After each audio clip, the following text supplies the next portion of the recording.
Bienvenue à cette nouvelle édition de l'école des disciples, le rendez-vous qui a pour mission vous encourager, vous conseiller, vous motiver dans votre relation personnelle avec Dieu, dans le développement du caractère de Christ. Nous sommes heureux aujourd'hui de nous retrouver avec vous justement dans le cadre de ce rendez-vous qui est devenu désormais une habitude dans les programmes des uns et des autres. Aujourd'hui, nous avons une nouvelle leçon qui retient notre attention et qui également fait partie des batailles régulières des disciples de Christ contemporain, des amitiés. Les amitiés en Christ, ça c'est un sujet important. On entend souvent dire, est-ce que parce qu'on est enfant de Dieu, on ne devrait plus avoir des amis?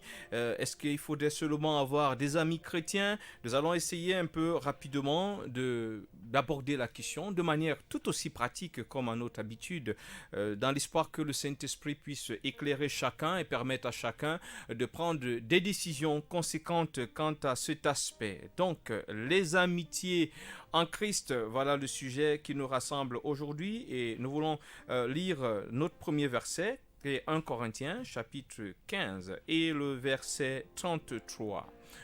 1 Corinthiens, chapitre 15, le verset 33. Je vais lire dans la version Parole de vie, édition 2017. Attention, les mauvais amis poussent à faire le mal. Je crois que dans la version Louis II, il est dit les mauvaises compagnies corrompent les bonnes mœurs. Et il faut noter quand même que cela part d'un proverbe grec qui a été repris ici par l'apôtre Paul et qui quand même conserve toute sa véracité, son authenticité lorsque nous observons un certain nombre de choses. Cependant, nous voulons essayer un peu de segmenter ce sujet en trois grandes parties. Nous commencerons par parler un peu des mauvaises compagnies de manière générale. Les mauvaises compagnies de manière générale. Quand on parle de compagnie, on parle des gens avec qui on ensemble, on fait des choses ensemble. Au sujet des mauvaises compagnies, nous parcourons quelques versets bibliques assez rapidement. Nous commençons par Proverbe chapitre 13, autant pour moi le verset 20. Proverbe chapitre 13, le verset 20 dans la version français courant. Voilà ce que dit l'Écriture.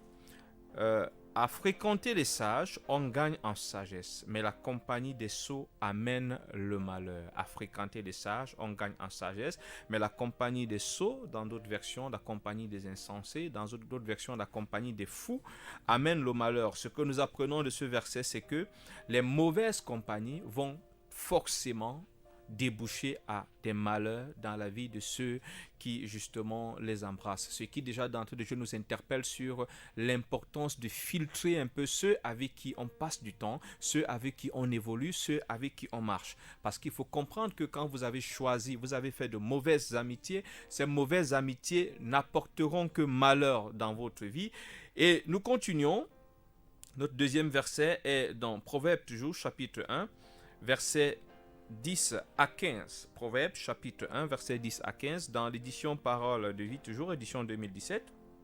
La version Parole de vie, édition 2017, autant pour moi. Voilà ce que dit l'Écriture. Mon enfant, si de mauvais camarades veulent t'entraîner au mal, refuse. Ils pourront te dire, viens avec nous, nous allons nous cacher pour tuer les gens. Nous allons attaquer les innocents en secret pour nous amuser. Nous les prendrons tout vivants pour les faire mourir. Nous les enverrons directement dans la tombe, comme si nous étions la mort même. Nous trouverons toutes sortes d'objets précieux. Nous remplirons nos maisons de ces richesses. Viens, tu en auras ta part. Nous aurons une caisse commune. Mon enfant, ne va pas avec eux. Éloigne-toi de leur chemin. Ce verset, cette portion de l'Écriture, nous alerte sur le fait que les mauvaises compagnies ont ceci de particulier, c'est qu'elles vont toujours nous inviter, nous inciter dans des projets qui vont causer notre ruine. Vous allez vous rendre compte que des personnes qui ont un fond qui les caractérise, nous y arriverons tout à l'heure, de mauvaise compagnie, généralement ne vous entraînent que dans des projets, dans des initiatives qui au final vont vous nuire. On a combien on a aujourd'hui de personnes qui se retrouvent avec des maladies.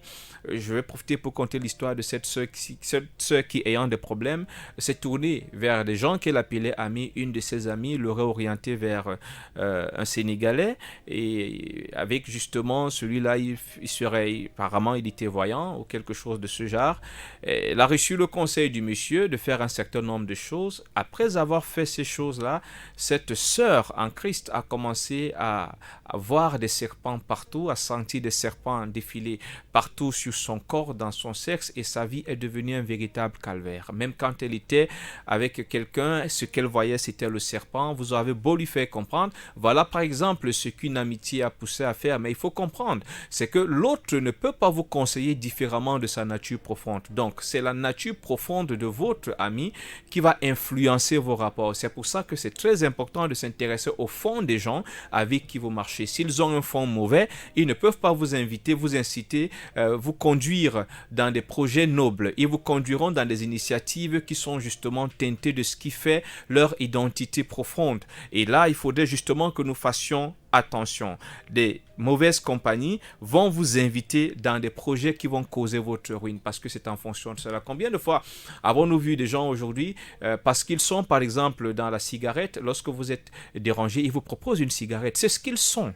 Ils ne peuvent pas vous proposer ce qu'ils ne sont pas. Généralement, c'est ce qu'ils sont, c'est ce qu'ils font qu'ils vous proposent. Alors, si ce qu'ils sont est mauvais, ils ne vous attendez pas à ce qu'ils vous proposent de bonnes choses. C'est leur nature qui les guide. Autant le chrétien peut à son tour inviter son ami, son camarade à prier, à jeûner lorsqu'il a des problèmes, parce que ce sont ses convictions profondes, c'est ce qu'il est de plus profond. Autant l'autre aussi va faire quoi? Vous faire comprendre que la prostitution est la solution, rencontrer un marabout est ce qui vous tirera d'affaire, c'est pas, tendre un piège est ce qui vous tirera d'affaire, engager une manœuvre de séduction est ce qui vous tirera d'affaire. Dans la Bible, nous avons vu des personnes qui ont justement suivi des conseils, c'est ce qui a d'ailleurs abouti au viol de la fille de David, et avec tout ce que ça a déclenché comme catastrophe par la suite, parce que lorsqu'on écoute les conseils des personnes qui sont mauvaises dans leur fond, qui sont animées de quelque chose de toxique, d'une nature toxique, et vous allez vous rendre compte que ces conseils n'apporteront que toxicité dans votre vie par la suite. Et le plus souvent, on se met à accuser le diable, alors que simplement on a manqué d'écouter un peu ces conseils du sage dans la parole de Dieu. Donc, il sera difficile que celui qui marche avec vous, vous propose ce qu'il n'est pas. C'est pour ça qu'il va vous proposer de prendre des alcools, il vous proposera de rencontrer un marabout, il vous proposera de violer cette fille puisque vous n'arrivez pas à la voir, il vous proposera de séduire cet homme, il vous donnera des conseils qui sont l'expression de sa nature la plus profonde. D'où l'importance, nous insistons, d'apprécier d'abord la nature profonde de la personne avant d'entreprendre quoi que ce soit. Il faut parvenir au-delà de son apparence, au-delà de ses mots, justement à discerner ce qui fait son fond. Si son fond est toxique, tout ce qui va en découler sera forcément toxique. Et ce qui va nous amener justement à notre deuxième point, ou la deuxième partie de ce sujet, la compagnie des inconvertis, qui est un sujet aussi qui fait beaucoup parler, qui provoque beaucoup de tensions dans l'Église contemporaine. Nous lisons dans 2 Corinthiens 6, 14 à 16. C'est un verset qui est certainement connu de tous. Nous allons le lire dans l'édition Parole de vie, toujours la version Parole de vie, édition 2017. Voilà ce que dit l'Écriture. N'allez pas avec ceux qui ne croient pas en Dieu. Vous ne pouvez pas vivre ensemble. Ce qui est juste et ce qui est contraire à Dieu, est-ce que cela va ensemble? Est-ce que la lumière va avec la nuit? Est-ce que le Christ peut être d'accord avec Satan? Est-ce qu'un croyant peut aller avec celui qui ne croit pas en Dieu? Qu'est-ce qu'il y a de commun entre la maison de Dieu et les faux dieux? Nous sommes la maison du Dieu vivant. Dieu l'a dit, je vais habiter et vivre au milieu d'eux. Je serai leur Dieu et ils seront mon peuple. 2 Corinthiens chapitre 6 versets 14 à 16. Généralement, ce verset est souvent utilisé pour gérer la question des mariages entre chrétiens inconvertis ou la question des amitiés entre chrétiens inconvertis. Qu'on le prenne dans un sens ou dans un autre, la vérité fondamentale qui sort, c'est que nous parlons ici de deux natures distinctes qui ont deux sources distinctes.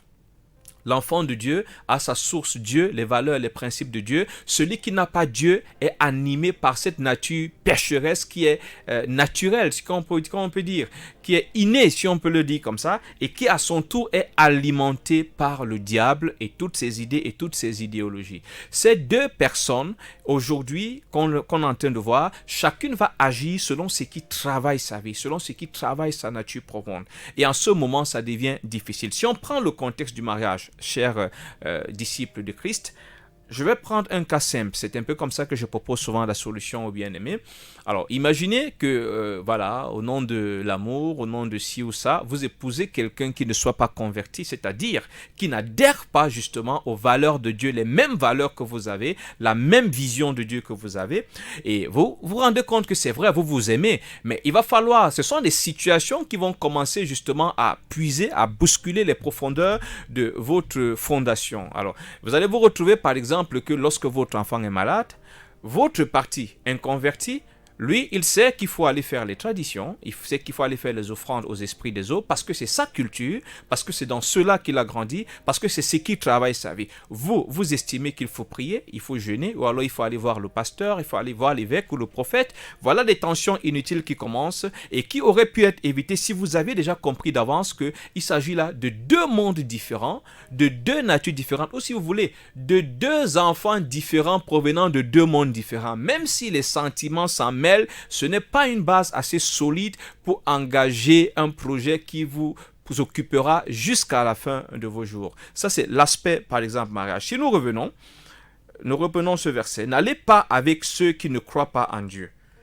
Vous ne pouvez pas vivre avec eux. Vous ne pouvez pas. C'est impossible. Vous allez vous rendre compte que votre vie va devenir un calvaire. Regardez pour ceux qui travaillent avec des inconvertis, avec lesquels ils ont voulu développer des relations profondes. Vous allez vous rendre compte, par exemple, que lorsque vous allez peut-être sortir pour aller pour manger au restaurant, vous avez envie de prier, vos prières les gênent. Ils ne veulent pas vous voir prier parce que voilà, eux, c'est pas dans leur culture. Et ça commence à poser problème. Vous allez vous rendre compte que quand vous avez fini, ça me rappelle un peu une expérience un jour. J'ai fini de travailler avec des collègues à l'époque. Et pendant qu'ils se proposent qu'on s'arrête quelque part pour essayer de changer, je leur dis non, il faut que j'aille retrouver ma femme. Ils disent mais pourquoi tu rentres tôt? Un homme ne rentre pas tôt. Je leur ai dit non, moi, c'est pas ce que j'ai appris. C'est pas ce que j'ai appris de la parole de Dieu. Et j'ai convenu avec mon épouse que je rentre tôt. C'était surprenant pour eux. Un autre jour, après une séance de travail, on se retrouve quelque part pour aller partager quelque chose. Et puis voilà, quand on demande ce que je bois, je commande un jus. Et il me demande, tu prends du sirop pour enfants? Je lui dis non, ça c'est moi, je suis 100% non alcoolique. Et c'était surprenant pour eux. Et à un moment, par la suite, ils ne me proposaient plus. Et c'est normal, c'est le genre de choses qui arrivent. Donc, vous ne pouvez pas parce que les systèmes de valeurs ne sont pas les mêmes. Vous allez toujours avoir des difficultés. Ces chrétiens qui partent monter des entreprises avec des inconvertis et qui demandent la bénédiction de Dieu, c'est de la folie. Pourquoi vous allez vous associer à quelqu'un qui n'a pas le même Dieu que vous, qui n'a pas les mêmes valeurs que vous dans un projet et vous voulez que Dieu vienne se mêler alors que vous-même vous connaissez le principe? Lui, il sait, on lui a appris que pour que l'entreprise décolle, il faut qu'il prenne certaines écorces, qu'il les plante à l'entrée de l'entreprise, il faut qu'il bidouille les comptes. Vous, la parole de Dieu vous a enseigné autre chose. Voilà comment vous invitez dans votre entreprise vos différents dieux. C'est là qu'on revient un peu quand la Bible nous dit que quel rapport y a-t-il entre Christ et Satan? Chacun va faire intervenir l'autorité spirituelle de sa vie dans ce qu'il est en train de faire. Qu'est-ce que vous attendez qu'une pareille entreprise puisse avoir? Et puis vous allez être surpris. Vous allez entendre les gens dire, non, je paye pourtant la dîme, je fais ceci, je sème dans l'œuvre de Dieu, mais je ne comprends pas toutes les catastrophes qui sont en train de m'arriver. C'est que tu as mélangé ce qui ne doit pas se mélanger. Tu as mélangé ce qui ne doit pas se mélanger. C'est vrai que c'est difficile, mais il faudrait que nous comprenions que être chrétien, c'est avoir choisi un style de vie. C'est un peu comme quelqu'un qui entre dans l'armée et il faut qu'il s'attende à ce que l'armée, c'est tout un monde avec une réglementation spécifique qui diffère de la vie civile. Et ça devrait être pareil dans notre mentalité. Donc, vous allez vous mettre en entreprise avec des gens qui n'ont pas les mêmes valeurs que vous. Vous savez qu'il faut être réglo. Lui, il sait qu'il faut contourner. Et vous allez être surpris. Pour finir même, vous allez vous retrouver que vous portez des souillures que vous ne voulez pas, parce que vous allez par exemple trafiquer le courant. Votre partenaire va trafiquer le courant, c'est normal pour lui de trafiquer le courant. Et quand on va dire que voilà, cette entreprise trafique le courant, peut-être un jour c'est un scandale qui va sortir, votre visage sortira. Et à cause de ça, tous les chrétiens seront indexés d'être des trafiquants de courant, des gens qui ne payent pas, des fraudeurs. Chose qu'on peut éviter lorsqu'on comprend qu'il s'agit de deux mondes. De deux mondes. Nous sommes la maison du Dieu vivant. Qu'est-ce qu'il y a de commun entre la maison de Dieu et les faux dieux? Les valeurs ne sont pas les mêmes. Vous n'allez pas vous mettre sur la même table pour prier. Donc, l'amitié chrétien-inconvertie, il faudrait qu'elle soit perçue de cette façon. Toutefois, il faudrait que nous comprenions que fuir systématiquement les inconvertis ne nous permet pas d'accomplir notre mission parce que justement les inconvertis sont la raison pour laquelle l'Église, les disciples ont été laissés sur la terre. Sinon Jésus serait parti avec les disciples. Mais il fallait que les disciples restent au milieu de ceux qui ne le connaissent pas et que par leur témoignage, par leur comportement, par la manifestation de la nature de Dieu, ceux-là justement accèdent à ce qu'on appelle la norme, c'est-à-dire voyant les gens agir d'une certaine façon, qu'ils prennent conscience que ce qu'ils font n'est pas bien et qu'ils adoptent désormais cette nouvelle norme qu'ils auront vu les autres manifester. Or, il y a une différence entre être au milieu des inconvertis dans une salle de classe, dans une entreprise, ainsi de suite, et se lier d'amitié avec des inconvertis. Parce que généralement, lorsque vous commencez à vous lier d'amitié avec des inconvertis, cela va engager des projets et des initiatives qui deviennent compliqués. Nous allons voir Jésus dans la Bible aller manger chez les gens de mauvaise vie. Mais nous n'allons pas voir Jésus commencer à faire des entreprises. Est-ce que vous avez vu Jésus marcher avec eux? Tous ceux qui ont marché avec Jésus, ce sont des gens qui se sont convertis. Mais ils ne rejetaient pas les inconvertis. On pouvait l'inviter et il partait manger. Ce que nous notons donc, c'est que, en ce moment-là, nous comprenons que fréquenter les inconvertis est une opportunité de leur témoigner Christ par notre attitude, nos actions, nos paroles et non en faire nos amis.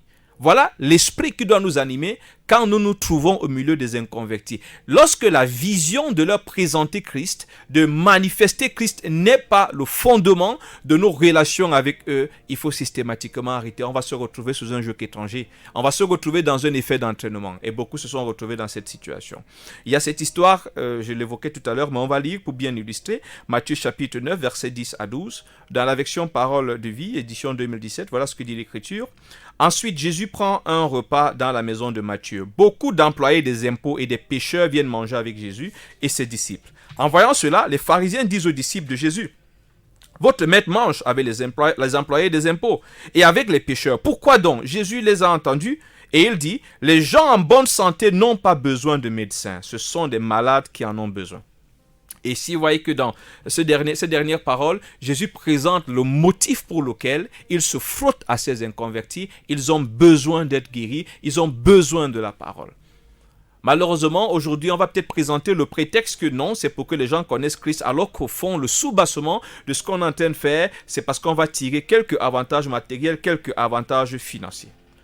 Nous prenons un troisième type d'amitié qu'il faut prendre en compte et savoir gérer. Les mauvaises compagnies en Christ, parce que ça existe. Ça existe des mauvaises compagnies en Christ. Voilà ce que Paul nous dit dans 1 Corinthiens 5, autant pour moi, versets 9 à 11. Nous restons dans l'édition, la version Parole de vie. 1 Corinthiens chapitre 5, versets 9 à 11. Dans une autre lettre, je vous ai écrit, n'ayez pas de contact avec les gens qui ont une vie immorale. Je ne voulais pas parler de tous ceux qui dans ce monde ont une vie immorale. C'est ce que nous disions tout à l'heure. Je ne parlais pas non plus de tous les voleurs, de tous les avares ou de tous ceux qui adorent les faux dieux. Dans ce cas, vous devriez sortir du monde. S'il faudrait que vous fuyiez systématiquement ceux qui ne connaissent pas Christ, la solution, c'est d'aller vivre dans une autre planète. Et Paul revient sur ce que j'étais en train de dire tout à l'heure.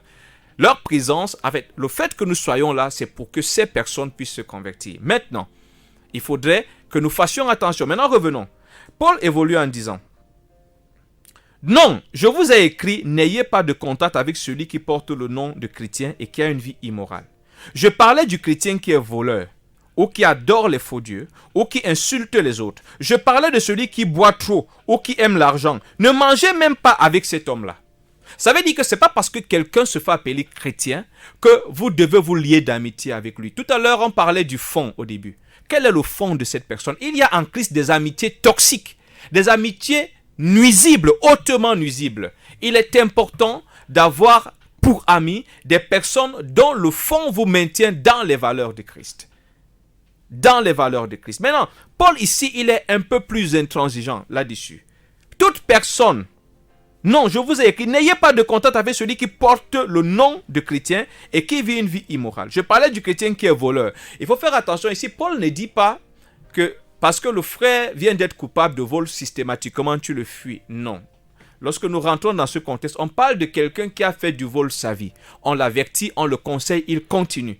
Quand on parle, il continue ici, qui adore les faux dieux. On parle de quelqu'un qui, dimanche ou le jour de culte, il est avec vous à l'église, mais en semaine, il va fréquenter les marabouts, il va aller faire des cultes, des traditions, ainsi de suite, et il vient à l'église avec vous par la suite. À partir du moment où vous le savez et que c'est la vie qu'il a choisie, il faut le mettre de côté. Et vous voyez que si Paul se montre si violent dans ses propos avec des personnes supposément chrétiennes, comment est-ce que nous faisons pour aller nous lier d'amitié jusqu'à concevoir, évoluer dans des projets avec ceux qui ne connaissent pas Dieu et qui parfois puisent dans des forces qui sont totalement étrangères à Dieu?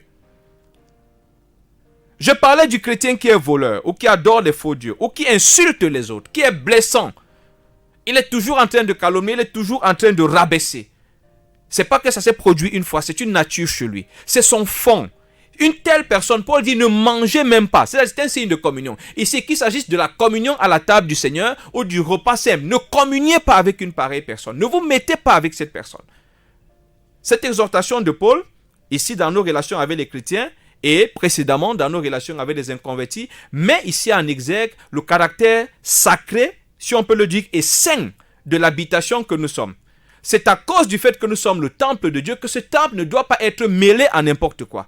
Ne doit pas être mêlé n'importe où. Lorsque nous comprenons cette vision du temple, parce que en fait, le choix même des amitiés a pour base la compréhension ou la perception de qui nous sommes en Christ. Quand j'ai compris que je suis le temple de Dieu, est-ce que je prendrais le temple de Dieu pour aller dans une maison de prostitution? Est-ce que je prendrais le temple de Dieu pour aller dans un snack? Est-ce que je prendrais la maison de Dieu? Moi, c'est comme ça que j'ai souvent répondu aux questions qui viennent, pasteur. Est-ce que je peux aller boire dans... Est-ce que je peux aller en boîte de nuit juste accompagner des amis, mon frère arrivé de l'étranger, ainsi je lui pose la question. Est-ce que Dieu vivant en toi sera à l'aise dans cet environnement? Parce que Dieu vit en toi. Est-ce que l'esprit de celui qui vit en toi est à l'aise dans un pareil environnement? Parce que c'est la première alerte. Est-ce que cet environnement fait partie de son écosystème? C'est des éléments qui peuvent nous aider. Donc, Paul est radical là-dessus. Même si aujourd'hui on se veut un peu conciliant, bon, je ne sais pas s'il va falloir qu'on change la parole de Dieu ou qu'on l'adapte pour qu'on comprenne. Je parlais de celui qui boit trop ou qui aime l'argent. Et même, là, je profite pour interpeller les ministres de Dieu. J'encourage les bien-aimés à éviter les ministres de Dieu cupides. Ils vont vous entraîner dans des saletés. Quand vous avez identifié que quelqu'un est cupide, il sera difficile qu'il vous fasse des propositions, vous invite dans des choses où la cupidité n'est pas son moteur, le gain n'est pas sa motivation. Et de telles personnes sont prêtes à tout et n'ont pas de limite. Si vous considérez ce que vous portez, cette présence de Dieu en vous comme quelque chose de précieux, nous nous rappelons que Daniel en son temps a dit qu'il ne se souille pas avec les mains du roi. Et Dieu l'a honoré. Parce que ce qu'il portait, ce qui était en lui était précieux. Trop précieux pour être souillé avec, n'est-ce pas, les mains d'un roi, d'une culture, d'un environnement idolâtre. Fréquenter des frères qui vivent ouvertement dans le péché est une façon de cautionner ce qu'ils font. À moins que ce soit pour l'exhorter, pour l'encourager. Qu'est-ce que tu penses, bien-aimé, lorsque tu marches avec un frère qui vit ouvertement dans l'adultère, qui vit ouvertement dans la fornication, qui manie ouvertement lui dépend des horoscopes, des choses de ce genre, et tu n'en parles jamais avec lui, tu n'attires pas son attention, tu l'encourages pas, vous continuez à faire les choses, mais ça lui semble normal. C'est une façon pour toi de cautionner ce qu'il est en train de faire. Or, la Bible nous dit dans Éphésiens 5:11 de ne pas participer aux œuvres des ténèbres, mais de les condamner. De les condamner. On n'a pas dit de condamner le frère, mais de dire, frère, ça, voilà comment ça s'appelle, ça, c'est pas bien. C'est pas bien. Et si le frère persiste, tu le laisses. Tu le laisses. Même si c'est ce frère qui paye ton loyer. Même si c'est ce frère qui te fait manger. Dieu a toujours su récompenser l'intégrité. Lisons attentivement l'histoire de Daniel. Dieu récompense l'intégrité. Dieu récompense la fidélité. Ça prend du temps. Il y a un temps difficile où vous avez l'impression que cette intégrité vous coûte cher. Où vous pouvez être tenté de regretter parce que vous voyez ce que vous perdez. Ce que vous ressentez d'abord de manière immédiate, ce que vous subissez d'abord, c'est la perte. Un déséquilibre dans un premier temps. Qui peut vous donner l'impression que vous avez pris une mauvaise décision. Mais après, le Seigneur se souvient. Parce que le Seigneur récompense l'intégrité. Le Seigneur récompense l'intégrité. Et je voudrais que nous ne perdions pas cela de vue. Nous allons lire 2 Thessaloniciens, chapitre 3, le verset 6. C'est vrai qu'ici, Paul parle dans un contexte bien précis, mais nous allons quand même prendre cette portion de l'Écriture. Nous lisons dans la version du français courant. Frères, Nous vous le demandons au nom du Seigneur Jésus-Christ, tenez-vous à l'écart de tous les frères qui vivent en paresseux et ne se conforment pas à l'enseignement que nous leur avons transmis. Nous avons pris cette version pour traduire quelque chose en matière de communion. C'est-à-dire qu'il y a un enseignement qui est censé nous être commun et nous avons des frères qui décident de vivre ouvertement à l'opposé de cet enseignement. Il faut se tenir à l'écart. Bien aimé, le fait de se tenir à l'écart de ceux qui vivent dans le désordre est un message qu'on leur transmet. Il ne faut pas céder au cri du genre, ah non, parce que tu es trop saint, tu n'aimes pas le frère. Non. C'est dangereux lorsque tu as fui le frère sans avoir cherché à le ramener. Mais quand tu cherches à le ramener et que le frère persiste parce que c'est un choix de vie, il est à l'aise là-dedans, alors tu n'as pas d'autre choix que de te tenir effectivement à l'écart. En espérant bien sûr que le fait que tu te tiennes à l'écart va être pour lui une alerte assez sérieuse pour qu'il se reprenne. Nous allons nous arrêter là. C'est vrai que nous sommes pratiquement à la fin. Nous rappelons quand même que nous avons un forum de l'école des disciples sur WhatsApp qui est ouvert à tous au 694 89 60 31. Nous y continuons des échanges, nous avons des exercices, nous avons des thèmes pratiques, des exercices pratiques que nous proposons et dans lesquels participent des bien-aimés dans différents pays, dans différents coins du pays, dans différents coins du globe. Ce forum est ouvert à tout le monde gratuitement. Vous nous contactez par WhatsApp au 694 89 60 31, 694 89 60 31 pour toutes les questions, préoccupations auxquelles peut-être nous n'avons pas donné l'occasion aujourd'hui peut-être d'avoir des réponses. Vous pouvez toujours quand même nous contacter, même après l'émission, au numéro 657 45 66 23, 657 45 66 23, ou tout simplement aussi par le numéro de l'école des disciples 694 89 60 31. Ici s'achève la classe de ce jour. Nous prenons rendez-vous avec vous la semaine prochaine, s'il plaît à Dieu. Restez bénis, que l'Esprit du Seigneur nous fortifie tous. Heureux d'avoir servi. Je suis Esaïe Charlie, Bitech de Bon. Shalom.